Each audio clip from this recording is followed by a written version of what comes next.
नमस्कार मित्रांनो, मी Yogesh Mane ignite academy मध्ये तुमचं सर्वांचं स्वागत करतो। मित्रो, इस्रो कडून एक जाहिरात करण्यात आलेली आहे असिस्टंट टेक्निशियन आणि टेक्निशियन बी साठीची। तर ही जाहिरात काय, एलिजिबिलिटी क्रायटेरिया काय असणार आहे, एक्झामचा पॅटर्न तुमचा काय असणार आहे, किती वॅकन्सीज आहेत, कोण एलिजिबल, सर्व काही आपण या व्हिडिओद्वारे बघणार आहोत। तर चला बघू। सर्वप्रथम बघा, मेकॅनिकल इंजिनिअरिंगचं राईट किती वॅकन्सीज आहे, 10 वॅकन्सीज आहेत। आणि एलिजिबिलिटी क्रायटेरिया काय, diploma in mechanical engineering with first class. Diploma कशात लागेल तुम्हाला, मेकॅनिकल इंजिनिअरिंग मध्ये। त्यानंतर इलेक्ट्रिकलची एक वॅकन्सीज आहे, diploma in electrical engineering with first class. त्यानंतर वेल्डरची एक वॅकन्सीज आहे, आयटीआय लागतो तुम्हाला वेल्डिंग मध्ये right, 10 plus ITI. Electronic mechanic मध्ये 2 वॅकन्सीज आहेत, ITI plus 10 plus ITI electronic mechanic मध्ये। टर्नर मध्ये सुद्धा एक वॅकन्सीज आहे तुम्हाला, 10वी प्लस आयटीआय।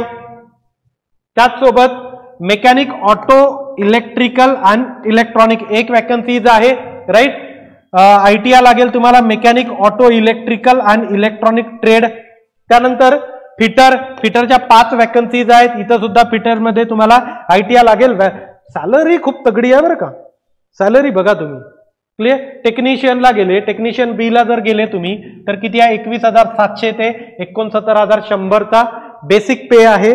आणि असिस्टंट टेक्निशियनला गेले तर लेवल 7चा आहे, किती 74,900 ते 1,42,000, म्हणजे किती चांगली सॅलरी आहे डिप्लोमा वाल्यांसाठी। तर आयटीआय वाल्यांसाठी पण खूप चांगली सॅलरी देण्यात आलेली आहे।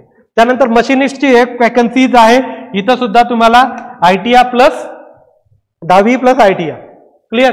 त्यानंतर हेवी व्हेकल ड्रायव्हर, याला तुम्हाला 5 वर्षाचा एक्सपिरियन्स लागतो, जे कोणी बघत असतील 10 प्लस 10 लागणार आहे, 5 वर्षाचा हेवी 5 वर्षाचा एक्सपिरियन्स लागतो। त्याच्यामध्ये मिनिमम 3 वर्षाचा हेवी व्हेकल मध्ये लागणार आहे, तुमच्याकडे लायसन असणं गरजेचं आहे। लाईट व्हेकल ड्रायव्हर मध्ये सुद्धा तेच आहे, 3 वर्षाचा एक्सपिरियन्स लागणार आहे।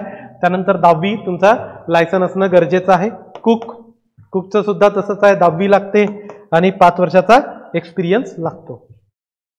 त्याचसोबत बघा, आता एज लिमिट किती आहे, तर मॅक्झिमम एज लिमिट तुमचं 35 वर्षाचं आहे, 5 वर्षाचं रिलॅक्सेबल, ओबीसी साठी 3 वर्षाचं, एससी एसटी साठी 5 वर्षाचं।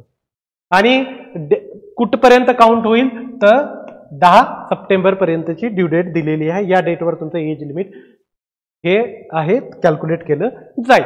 आता सर्वात प्रथम की सिलेक्शन प्रोसेस काय असणार आहे, तर एक रिटन टेस्ट होईल, स्किल टेस्ट होईल राईट, रिटन आणि स्किल टेस्ट। रिटन टेस्ट 90 मिनिटाची असेल, 80 क्वेश्चन असतील, मल्टिपल चॉईस क्वेश्चन असतील, तुमच्या ट्रेड म्हणून येणारे क्वेश्चन्स असणार आहेत। आणि 0.3 निगेटिव्ह असेल, 0.33 म्हणजे 1/3 निगेटिव्ह असणार आहे तुमचं। आणि ट्रेड रिलेटेड 80 क्वेश्चन्स असणार आहेत। त्यानंतर 1:5 च्या रेशो मध्ये तुम्हाला स्किल टेस्टला बोलवल। जे विद्यार्थी रिटन टेस्ट क्लिअर झालेले आहेत त्यांना स्किल टेस्टला बोलवलं जाईल 1:5 रेशो मध्ये, म्हणजे एका जागेसाठी 5 जणांना स्किल टेस्टला बोलवलं जाणार आहे। मिनिमम 10, एक जागा असेल तर 5 लोकांना का नाही, मिनिमम 10 लोकांना स्किल टेस्टला बोलवलं जाणार आहे। एक जागा असेल तरी 10 लोक असतील।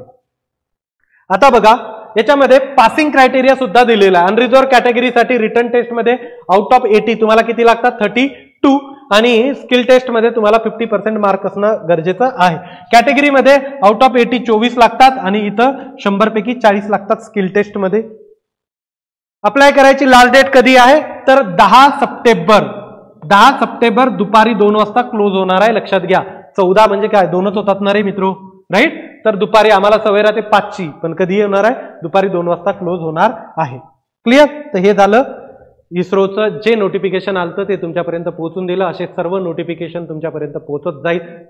चॅनलला सबस्क्राईब करून ठेवा, व्हिडिओ आवडला असेल तर लाईक करा, मित्रांपर्यंत जे एलिजिबल आहेत त्यांच्यापर्यंत पोहोचवा। थांबतो इथं मी। Thank you so much guys for listening, thank you so much.